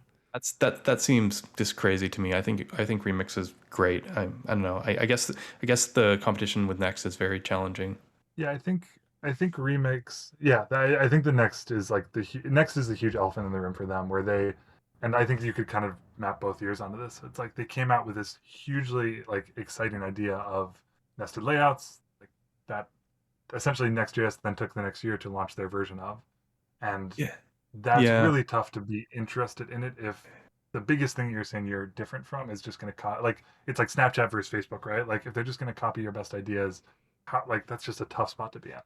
It's and you know what the tricky part is, that's a narrative that got played out, and maybe that like impacts how people perceive it, but that's like not what actually happened. In a sense, like I talk for just a moment on this, just because nested routing has been popular in every framework but React, and it was in React back in like React Router 3, and then like in a sense Remix brought it back for React, where it's already popular everywhere else. Next was gonna go here anyways, regardless of Remix. It had nothing to do with Remix. It has everything to do with if you understand how server components work, and it's unfortunate because that was the narrative that played out, and Remix actually played right into it when maybe suggesting as much that it was like Next pulling it. But the truth of the matter is, like, this was kind of an inevitability regardless, and Remix has so many other really better like considerations, like the way they like simplified the mutation action model, the way they do optimistic updates. I honestly, Remix optimistic updates I like better even than React Query. Like I think that like there's a lot of really cool stuff here that we saw. Like obviously Solid Start grabbed a bunch of it. Svelte Kit picked up a few pieces here and there. Like I know Remix doesn't have HMR. We've been talking about this. Like this result did surprise me legitimately, and I think Remix at this point, if this is like reflective of any truth, I think it's like being undersold. Like it. I think that it's easy for us as framework nerds to see the small wins in Remix and be like, oh yeah, those are huge. I'm excited to like see those and implement those in other places. But I don't think that like the quality of optimistic update experience is a deciding factor for most developers. And the benefits that Remix brings, like that, are all optimizations that look good in a presentation to nerds from nerds, but aren't necessarily like huge business drivers outside of specific businesses. And as a result, Remix isn't innovating in a way that is exciting to the average developer. The first time you see a data fetcher in the same component in the same file as the data in the component, it's mind blowing. But now that every framework has that aha moment isn't something they can sell on top of. So instead they have to win everywhere else, and they aren't picking to win specific battles hard. They're picking to pretend they've won every battle because they inherently win certain ones by winning others. Yeah, I can see that. Yeah. It feels like their marketing angle is, well, we're already good enough. Why would we do other innovative things? Yeah. Yeah, it's a pretty tough spot to be in. I'll also just kind of call out Gatsby is actually, I wish they changed this chart up because the red is making the green sections look bigger inside Gatsby. It's the only one with a big enough, really dark red section to make this worse. The order I would have done this in is like the greens on the bottom, the middle, and never heard of in the middle, and then the reds on the top. Yeah, because the greens are actually, it's worse than this chart looks, surprisingly, which is not a good spot to be in. Nuxt, I think Nuxt has had a pretty rough year. So they had is that their V3 Yeah. Add them to the poll. I think that was their V3 migration. They went, I think, 18 months between V2 and V3, and it was a lot of like, hey, it's coming soon. They had release dates. It got pushed without really any message from the team. It's coming out in summer. Pushed, never met. Silence. November. They had this really rough year, but they're still standing pretty steady here, which is interesting. From what I know, most of that was they were like screwed by the Vue 3 changes. Nuxt itself is, again, another really, like, in their zone, like, it's just such a pleasant experience. Everything is automatic. Everything just works together. If you know Vue, like, the pieces fit in such a, like, intuitive way. Maybe this is just how well Daniel sells Nuxt. But like I looked at a lot of frameworks this year, and Nuxt is incredibly pleasurable experience. I assume once they managed to get over the V3 bump. Theo, to your point, it was Vue 3. They also decided to move from Webpack to Vite. It was like they basically built a new framework. It was a huge undertaking that I don't think they were expecting, and therefore they messaged it improperly, incorrectly, super thrashy. But the data seems to, most people are still on their side, which is a good sign for them. I have 127 Twitter notifications. What the fuck happened? I posted about this in my thread, which is still going pretty viral, so I'm going to take credit for it. If someone in chat can tell me if I missed something important on Twitter, please do, because I haven't gotten this many notifications in a minute. As I scroll, I'm not seeing anything that's particularly important or concerning. Anyways. The life of a top 3 influencer on the State of JS survey. Drink it in, Theo. And I didn't even send my audience here to rig the poll. Next year, I'll be number 1, just because I'm going to force every person in my audience to do it. Let's take a look at that positive-negative split, and we can see SvelteKit and Astro are super close, and both are outpacing Remix. Yeah, so Ryan, help me understand this. So what should I take away from this? Because I truly, when I started looking at this, didn't understand. Or I guess to both of you, but Ryan, you seem to be the horse whisperer of this chart. Yeah, I mean, from this one, as I said, this is just like the ranking chart of where things are, like in terms of, I like Theo's term of vibe. It feels like Next is clearly the winner here in this thing, but SvelteKit and Astro are kind of like 2 and 3, far away from Next, but are actually kind of close. And then Remix and Nuxt kind of come in after that.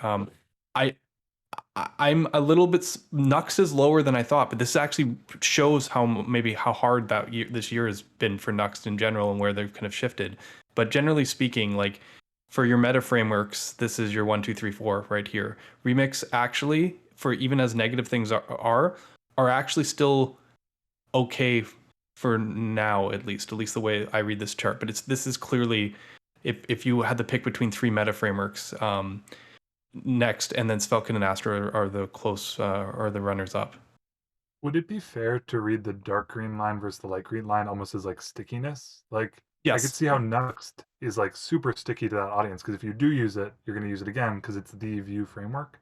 Similar with Next.js and like Remix, Astro, SvelteKit, they maybe haven't built that stickiness up yet, either in feature set or just adoption over time. Yeah, and I think I said that on the last one. Like it's almost like a little bit of a wall to stop it from like sliding past the line the other way. Like the bigger the block is, the harder it is to slide it, the opposite direction. It also makes the dark red much scarier in that it's the anti-stickiness. It's the like repulsion. Like you used it and then you're off it. Like for Gatsby here, to have more people who used it and won't again than used it and will again in this bottom section here. Like 13% used it won't and 8% used it and would. That is dead. That is over. Like Gatsby is dead, dead, according to this. Because even if they improve, your perception is locked. The only way to understand that it had changed would be to use it, which you've said you will not do. You're completely screwed. That's fossilized. That's right. Yeah. It's like tug of war. Once, But the green is much more like, the thing about green is the dark green. You are still using it, so something could happen that makes you really upset. That does cause you to revisit it. So it's like kind of the worst of both worlds. Dark red is completely locked.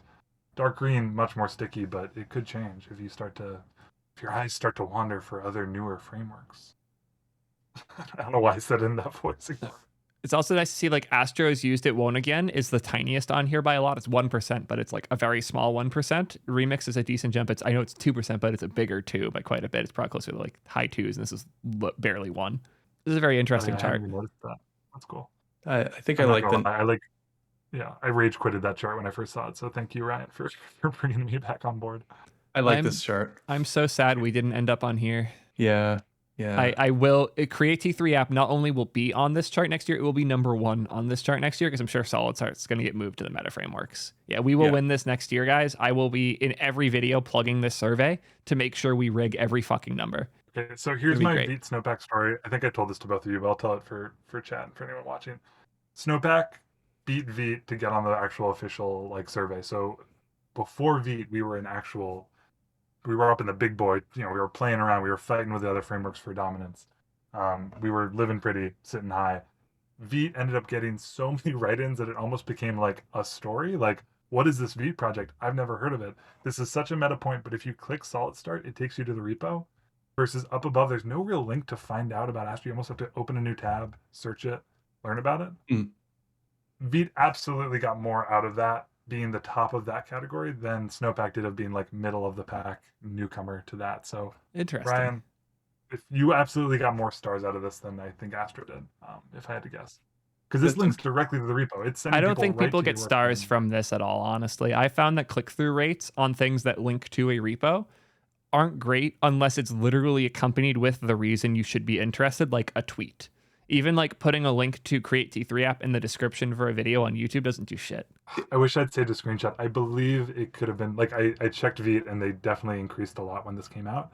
I think there's something about the number 1 other tool by a margin. I want to know what that is. It could be the best new rendering framework. Totally overlooked, robbed on this chart. Like that's what I get from Solid Start. Like I want to know more about Solid Start from this. What I think is more likely is I see this, I screenshot, I post it on Twitter, be like, wow, Solid Start had a crazy year, and then somebody Googles it because they saw that, and they're more likely to find it and star it. Like the story is what's valuable here, more so than the link that this points to.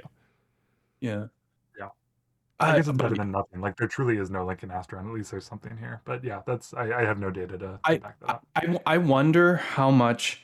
I got a theory here, and I'm glad the respondents at the beginning didn't put this, but not everyone does write-ins. Clearly, such a small portion.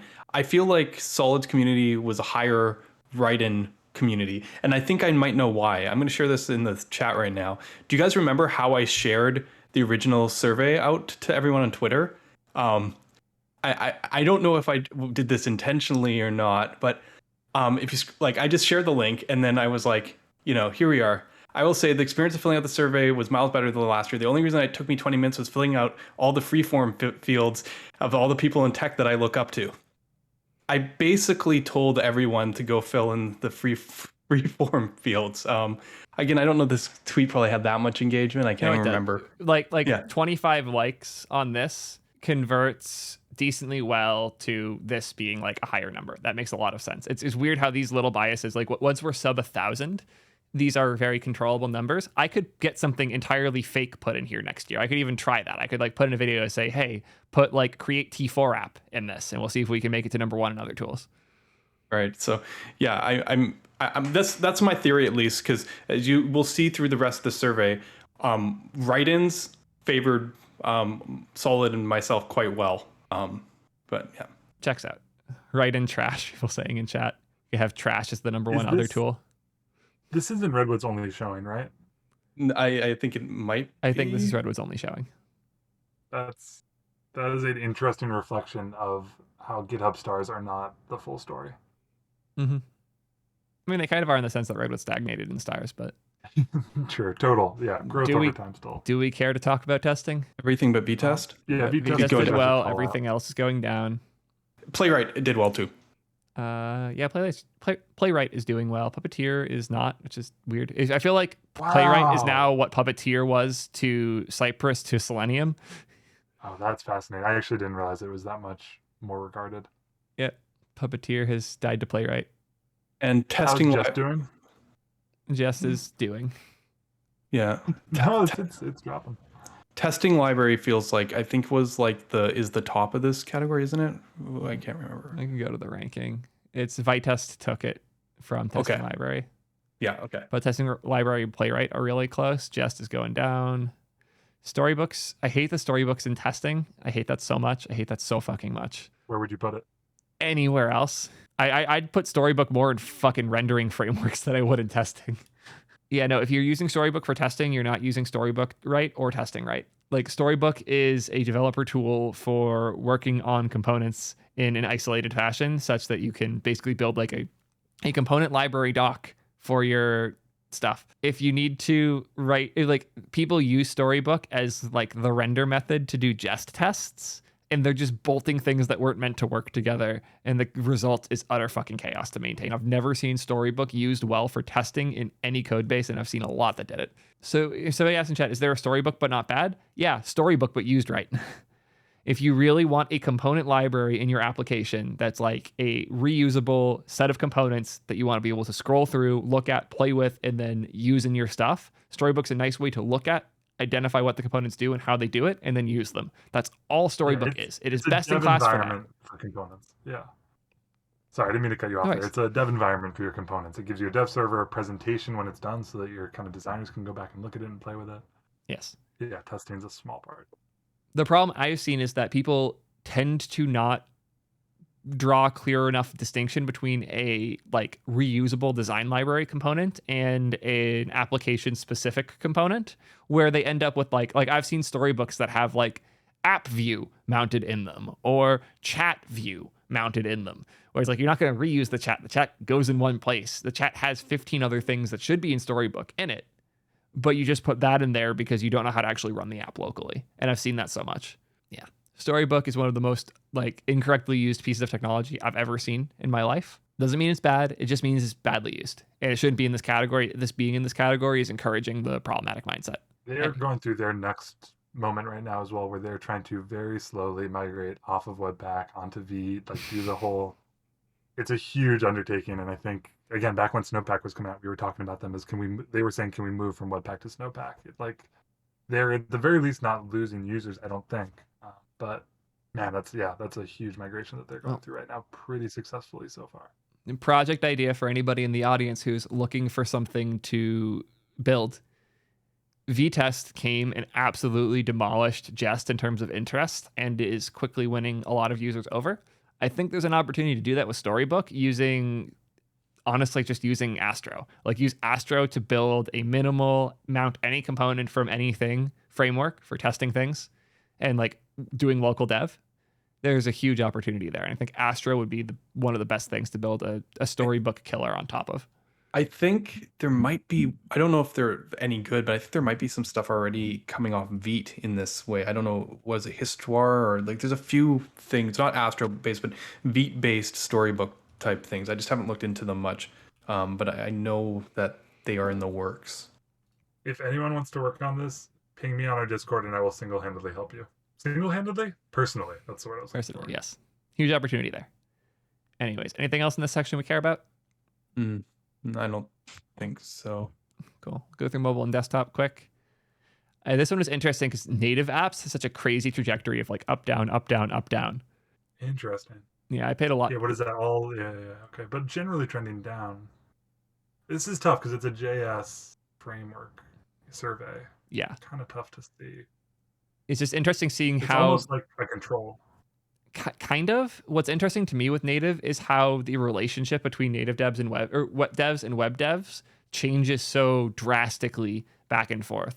Like when React Native first happened, everybody was pissed at web devs for bringing their stuff to native land. Then there was a period where we started getting along more and building more integrations. Then Swift UI happened. It was like, oh my God, Apple's learning from React. That's cool. And then Swift UI continued to be broken for the next 2 years, and the Apple fanboys refused to admit it, so tension started to rise again.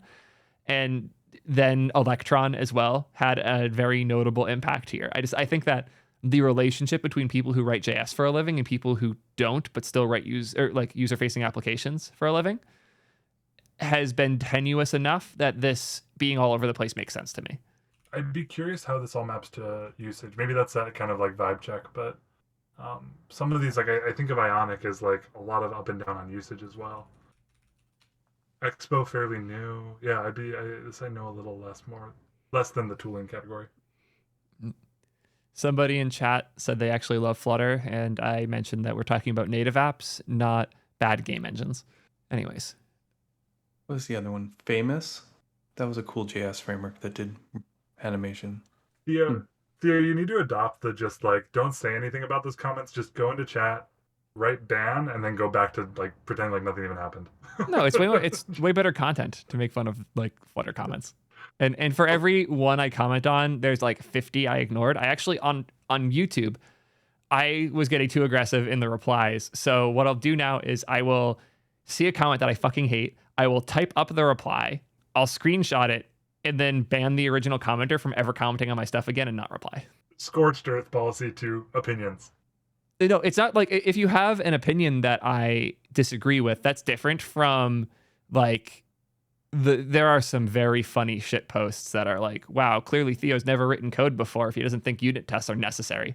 And those types of things. I just like, oh, cool. I will type up something so I can get this out of my system. I will screenshot it so I don't post it. And then I will delete you from existence on my channel so I don't have to do this again. It's actually I'm surprised there wasn't a do you write unit tests question here, just to prove you wrong on that.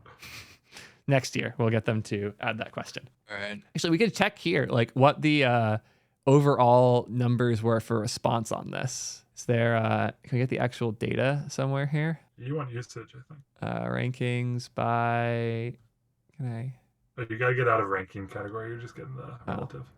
Yeah, there you go. Usage. Can I go to the data for this? No, it's still just percentages. Oh, well. Yeah, I would be very curious what the actual number of respondents was for this section, if anyone can find that. I'm gonna have to jump off in a little bit. No worries. I would say the opinions and resources are both super interesting. I mean, resources just a bunch of awesome stuff to check out. But quick mention in libraries. I want to make sure we get to Zod being here and climbing. Super cool to see. And also my quote. Perfectly placed. Nice. Thank you. My quote ended up under mono repos, but it was a plug for Astro. That means a ton. No one ever asked me. I would have given a solid. I would have given you something. Oh, that's cool. To be fair, thank you. It seemed like Sasha had some utter chaos organizing this at the end, and I kind of got like a last minute ask to sneak something in, so they had something to put. I think Zod's gonna have a huge year. Yes. We are working on some really cool stuff that we're gonna launch in a couple weeks, but we've been talking about this a little bit. Like the expectation of type safety is becoming in table stakes, and that is hugely exciting. Where was that under, if you recall? Oh, here it is, under usage. The TypeScript to JavaScript balance. Oh, get rid of no answer just to get the... Oh, yeah, maybe that's useful. I don't know. The middle one, I think, is a little bit more... that one. That's wild. Yeah, I mean, especially depending on how that static types like JS proposal goes to kind of backport TypeScript into JavaScript. I mean, this is like, this is past the point of like, oh, wow, what a popular tool. And like, okay, this is now the thing people see more than JavaScript. Yep. We have long since overtaken JavaScript. I would be curious to see what this would have looked like with CoffeeScript 10 years ago. Oh, there's a CoffeeScript chart in here. Not for 10 years ago, though. No. Did you hear about it? There's a new language. Was it Civet or something? And I can't pronounce it. But it's like a CoffeeScript throwback. Anyway. As you were saying that, Parasocial mentioned it in chat. Of course. Not super surprised. Anyways. This has always been true, and I'll just call it out as like, I remember the Node community never really comprehended this. Like, NPM would build all these features like, oh, it works great in Node, and then like Webpack would just be sobbing. And I think there was a moment where it was 95% of NPM usage was front end versus actual Node backend servers. Front end has always dominated this chart. This is way closer than I expected. Yeah. It used to be much more dramatic. Yeah, this honestly scares me, and like, something I hate that I haven't used enough to hate publicly properly is Nest.js. Everything I would use Nest for, I would have moved off of JavaScript for much longer ago.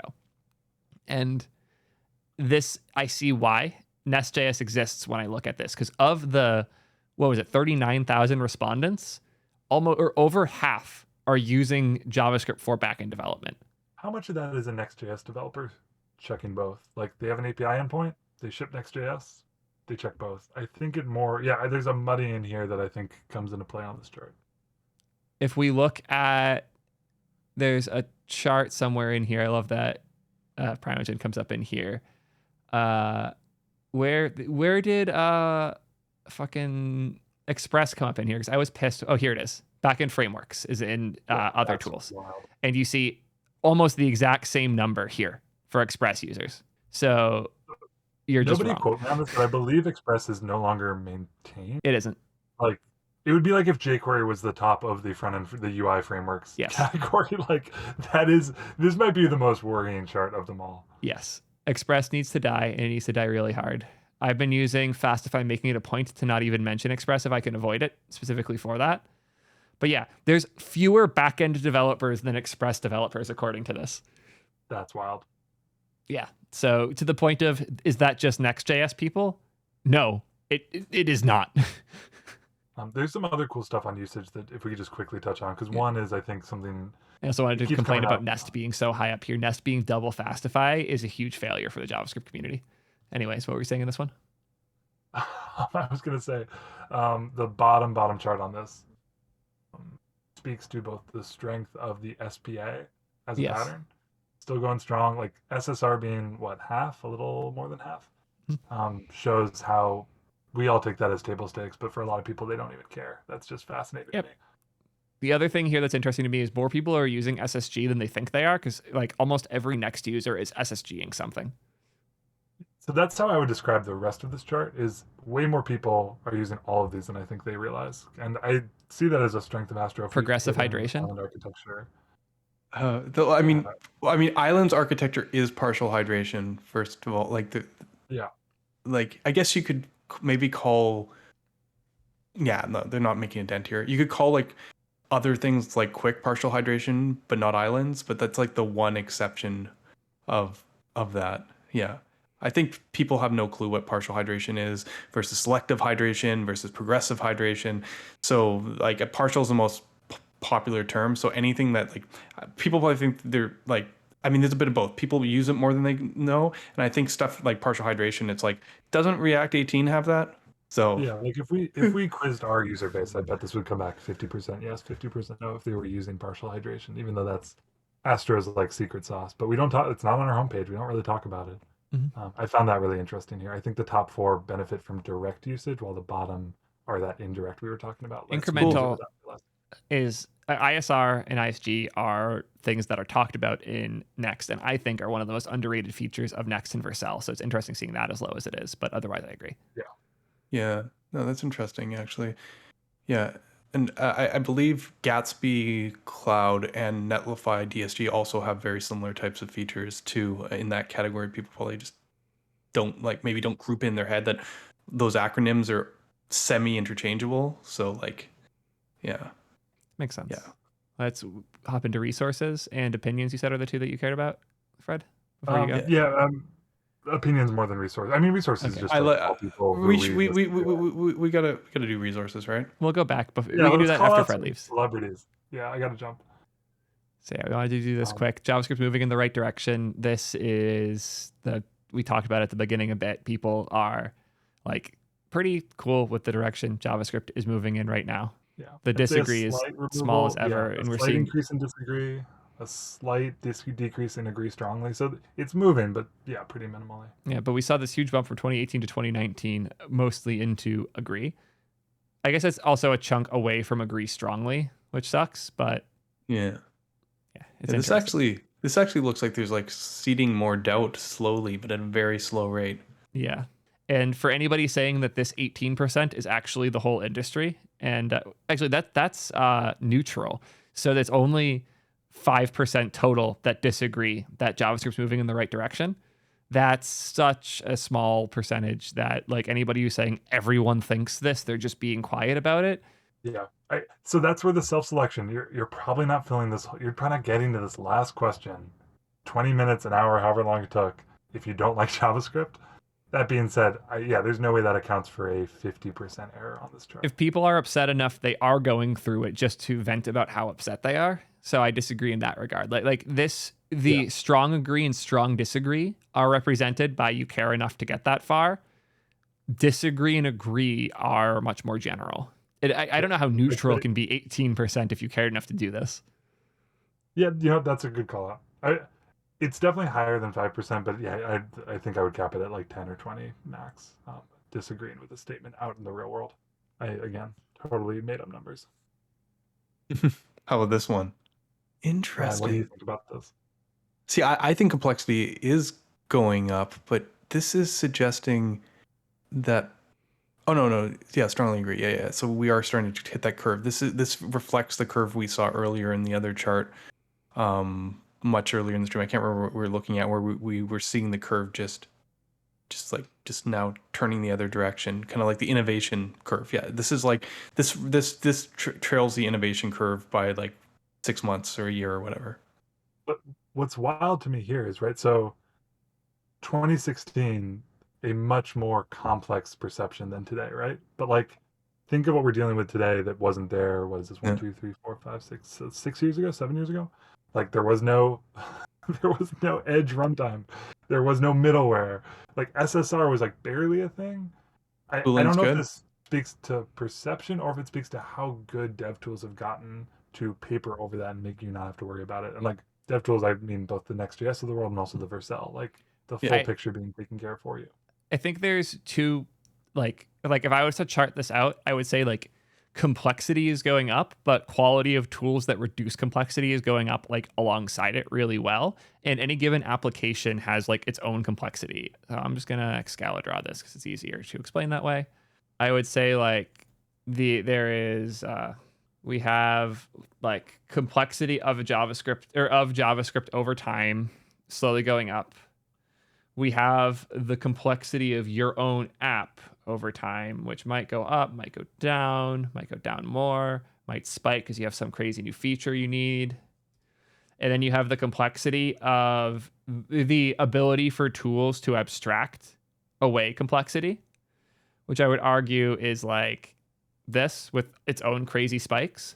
So depending on if like the tools that you see and use are above or below your own line of complexity, that is when you'll feel good versus not good. Whereas the industry trend is its own separate thing. Like the average complexity of apps and tools in the web is something like, this is the line of, I would call this almost the like browser API complexity. I'll just say browser API and put complexity as like the x-axis. I'd say we have like Next.js is this red line and some randos app is the orange line.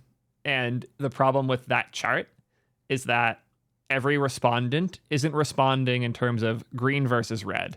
They're responding in terms of orange versus red. And I know I run into this a lot because this purple line is Remix. And I currently live right here, which is... You move your face is covering the top right of this. Oh, sorry. I was also going to mention that no one has complained about the white Excalibur yet. That's like a new record. Yeah, damn. We made it real long. That's not the hotkey for dark mode. I thought that was Shift Option D. There we go. Stop complaining. Yeah, if I post a image in your chat, can you open it? I promise it's like yeah. In my Twitch chat would be easiest. Yeah. Yes. Posted. I like the white. That's funny. I streamed with the white for like forever until like maybe 3 streams ago when someone convinced me to go to the black one. I can like kind of miss. So, if anyone knows Laurie Voss, big data nerd, used to run NPM. Now is at Netlify, I want to say. Yes, this is very subjective and shouldn't be taken too seriously, but I really like this to illustrate like complexity is just always a treadmill. It's this moving target. As time goes on, we have to worry about way less things, and now we have to worry about new things that come up at the top. Mm-hmm. So the last time I worried about like the power on my machine was, I don't even know if that's a millennial concern programming in 1990, but today there's now way more stuff in this purple section that like, okay, wasn't even conceived of in 1990. So the tools get better, the expectations get bigger, and we're just constantly figuring it out. Yeah. Here's the chart. We have all of these things that like are newer things or points of concern over time, and we see how these have shifted. This is actually a really interesting chart. Cool. Theo, I got to run. Thank you for having me on. Of course. Any last words on the survey or things that we didn't get to that you want us to cover or to cover before you head out? Zod is the future. All hail Zod. There's going to be some cool Astro 2.0 like type safe APIs that I'm excited to tease coming soon. But Ryan, congrats on the awesome work on Solid. Yeah, we should look at the awards quick. It's just Veet. The awards is just Veet. Just Veet. Top level of weight, yeah, and then Veet.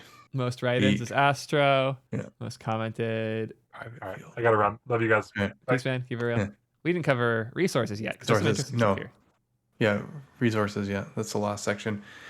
Yeah, and I think possibly interesting from your perspective too, looking at the way people use content and like who votes for this thing and whatnot. Yeah. Yeah. Again, I wish I could see historical data because I suspect that the interest in video is going up and that the age of the average person who's interested in video is going up as well. That'd be interesting to see. Yeah. How did Sarah get? Oh, Sarah was mentioned as Sunday's pick and then wrote the closer. That makes more sense. Yeah. Blogs and magazines. People still on Medium a lot. Almost half the respondents still checking Medium. Yeah, this is interesting. Another thing I noticed that was interesting, if we are obviously Stack Overflow and MDN doing well here, Udemy is a lot higher than I expected with almost 10K. And it's paid. I was a little surprised by that. The TanStack shout out here. Nice. Obviously, I made it into video creators, which I'm proud of because I didn't send y'all to this survey. I never mentioned this survey. So I was pumped to have made it onto this at all. Next year, we'll be plugging this hard and we'll be number one. So yeah, congrats to Fireship for the win. Pretty proud that since I've only really started taking this seriously since April, I posted 2 videos before April this year. So yeah, to be number 3 in 8 months, I'm really proud of. Yeah, it's interesting. Ben has gone down on the chart a little bit from historicals, but I mean, I don't much to read to it. Maybe this has just been the change in content he's done the last year or so. He hasn't done much content last year. Yeah, and then Prime Skin shows up here too, which is nice. Mm-hmm. Some people missed him because he was below the fold, which is interesting because you'll see him and Jack Harrington both here and in write-ins. Like people didn't notice, which is too bad because I figured you'd get more on that. I thought the write-in section was pretty funny, obviously. Yeah, the write-ins was very interesting here. Another thing that was surprising to me, if we look at like Fireship, 15K 300, I get 5,400. Top podcast, the number one podcast, 3,400. Right. Look at me, chat. Eye contact. Say it with me. Podcasts are dead. Say it with me now. Podcasts are dead. Sorry, just had to get that out of my system. Anyways. Why are podcasts dead? Because nobody wants to listen to them. Nobody sits there and listens to podcasts anymore, especially programming content. People don't like to sit and listen to programmers. They, for whatever reason, are much more interested in watching programmers. I can give a lot of theories as to why, but the trend is very obvious. You guys can all say it's untrue, but the numbers are right here. Yeah, podcasts are on the way out, not in. If I've learned anything from like being deep in the space, podcasts are on the way out, not in. Guys, I built tools and sold to podcasters. I learned a lot about the space. If y'all are willing to trust me about dev content, you should trust me about creator stuff 100 times more. I know that space better. Podcasts are dying. Anyways. They are interesting. They're kind of like more mature. Like the thing about a stream where you interview people, like what you do quite often, that would be a replacement for a podcast. But a lot of the video content and stuff still seems like pre-prepped video, like, like where you've like kind of package something up to like show people a certain thing or, talk about a certain subject. Podcasts are kind of a different format than that. I know this because like I end up on a lot of podcasts. The streams that are good are better, but they're rarer, if that makes any sense. To the person who said podcasters don't make money, so selling to them is a bad metric, podcasters not making money is the metric I'm talking about. Yeah, I will say that I've started to notice the shift in content where, yes, a lot of it is still very well produced, planned, recorded, edited, and published stuff. More and more of it isn't, though. I know that Prime's planning on going much more into the impromptu clips from streams direction like what I do. And what I'm doing is clearly working for me to be growing at the rate I'm growing.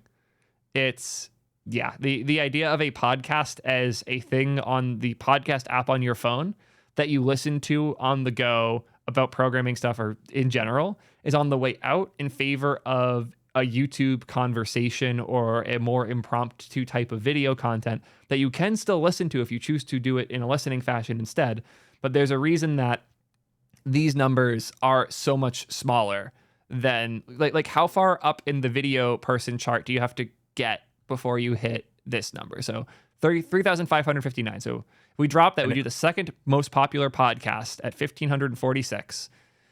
you have to be 1, 2, 3, 4, 5, 6, 7, 8, 9, 10, 11, 12, 13, 14. The 14th biggest YouTuber is slightly smaller than the second biggest podcast. There's no argument to be had here.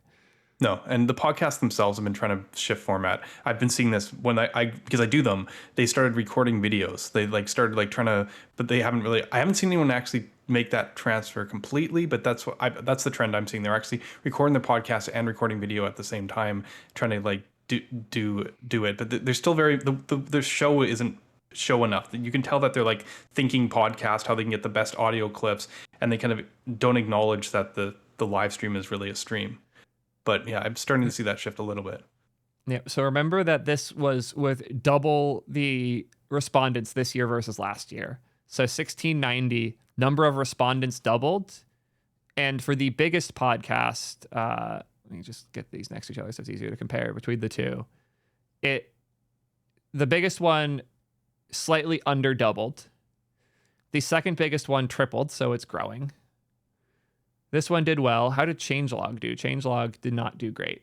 So yeah, growth rates are about even against the number of respondents. And if you are a creator or have managed creators for any amount of time, there is one eternal truth. Stagnation is death. If you are flatlining in the creator space, you are declining. Your numbers just aren't reflecting it yet. If you're not growing, you're going down. And what we're seeing here is not growth. It's flatlining, which means it is dying. Where the viewer video category is exponentially increasing year over year right now, podcasts are not a direction to go in for expanding your reach with content. It's just they're dying. Streams are the new podcasts is one of the best takes I've seen in chat so far. Yeah, I mean, I that's the content I like. That's the content I make. I do a lot of interviews too. I think this is really interesting to see how this goes into the next year. I've noticed, the streaming thing has been booming the last year. I mean, you're a sign of how that transformation has been happening. So next year, this might not even be a consideration of a conversation. It'd be obviously. Yeah, I think that the value of podcasts were the casual nature and the ability for conversations to happen. And everything else about a podcast is a net negative compared to other methods of content production. And as such, if video content can bridge the gap of more impromptu type stuff and more conversational type stuff, it quickly eats at the space that podcasts have. And we have seen that happening. So they said React podcast died in 2020. So this podcast has been over since 2020 and it's still here, which means a lot of people are voting on things that they have listened to at some point that they don't listen to anymore. They recognize the name, so they click it. So I would say these are even worse numbers than what we were seeing in video, or than what we are seeing here. Right, of course, yeah. Because you got to fill out every question, right? Yeah. All right. Somebody asked if I have an email, and yes, I have an email, but I don't share it unless I have a reason to. Fair enough. Yeah, so I guess there's right? No, there's one more. You didn't talk about it. I mean, I'm here, so we might as well. Oh yeah, you put it on. This is I was talking about the write-ins working in people's favor. I mean, these are low numbers, but it's it did, but it didn't. I still got more write-ins than Prime, even though I was over the fold. Yeah. I mean, this topic is completely write-in though, right? Every entry here had to be written in. There was no one to choose. Mm-hmm. So, which is why you being 3 here is absolutely nuts, and huge congrats on that. Yeah, I was not expecting it, but it's definitely cool, and it makes the top 4 have this framework author story, which is, I don't know, interesting. I love Prime being live forever because they definitely saved the image and put it here, so that's going to be in this permanently. Definitely. But yeah, I mean, the one that everyone talks about on this one, obviously, we can't not talk about the lack of representation on this. But I mean, it's look who is pulled. Look what you see. The Sarah Drasner, I believe, is the deep in here for number 17. Yeah. Yeah. Right. Yeah. Not great numbers in that regard. I hope to see this start to change over time, and for people like Sarah to get more attention, get more there's a lot of work to be done here. It's something I've been thinking a lot about. I will reserve comments till I have thought more about it and things that we can do. But for now, it's a problem, and it's a big enough problem that everyone is constantly getting blamed for it because nobody has found a real solution to it. Yeah, no, it's it's so hard. There's very little to actually be able to add to that. Any other sections that we didn't get to that we should? No, I think that was it. The conclusion, which Sarah actually wrote herself. Hey, this one annoyed me because like it feels like there's a few things that got stuffed in here that otherwise were not mentioned because they weren't like on the survey, that it feels like are only here because Sarah was the one writing this. Like Ionic and Flutter did not appear in this. Right. Yeah, so she gave the framework overview at the top, which you'd expect from her. Yeah, Ionic and Flutter, Chakra and Hopscotch. Like it's cool to like do representation here, but like all that Flutter is representing is Googlers with bad opinions. Yeah, and this year the big story was actually SSR render frameworks, from my perspective, meta frameworks, which actually didn't get touched on this, other than the fact like, yeah, I mean, but to be fair, actually the winner overall is Vite again. I think this is the second year in a row that Vite has basically been the overall like champion of the JS survey. So yeah, I mean, we didn't talk about it too much. I think we jumped right over it, but yeah. Vite's like insane. It's like, I don't know what it was. It's like 96 or 90. Won everything. Yeah. Everyone who uses it likes it, and everybody who hasn't had the reason to use it yet. Pretty much, which is why, I mean, I'm not going to make any snarky remarks about mentioning create React op over Vite on certain docs, but you know, I feel you there. One other call out somebody made in chat that I would be doing a very big disservice to not call out in video. Having Midu in here is so cool as a Spanish only creator. Having someone who isn't speaking English popping up on these lists and doing as well as they are, like number 8 in write-ins here too, is massive. And this is the type of representation we need to talk about more because it's happening now. Midu is like solely pioneering like Spanish speaking dev content, and him and Gonsi at Vercel like are the only two people really pushing it, and they have made it grow themselves so fast. It's insane to see a whole scene starting because of these two and their grind. Yeah. One of my biggest regrets as a creator was that Midu hit me up when I was in the middle of like the YC fundraising. So I was utter chaos. I was still nobody on Twitch and YouTube, and he still hit me up asking if I was down to do some content for MiduConf.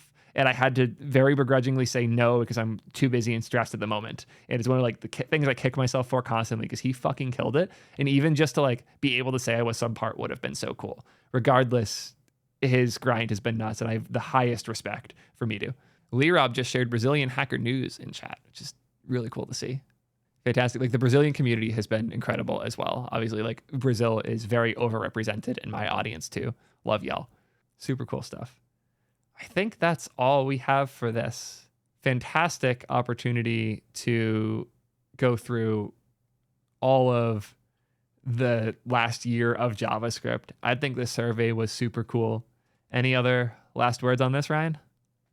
No, I mean, I know I can speak for myself and Fred. We both had really great years for this past year. So seeing that, in the survey captured, kind of seeing that and looking forward to the future, like you can tell we were both very excited about it, and excited to talk about this, and looking forward to where things are going. Absolutely. I couldn't agree more, and I am so excited to see how this next year goes. Yeah, I think that's all I got. Good chat as always. Gonna go hang out with chat for a bit. Thanks for stopping by, man. Appreciate it a ton. Yeah, catch you later. Peace. How was that, y'all? I think that was super fun.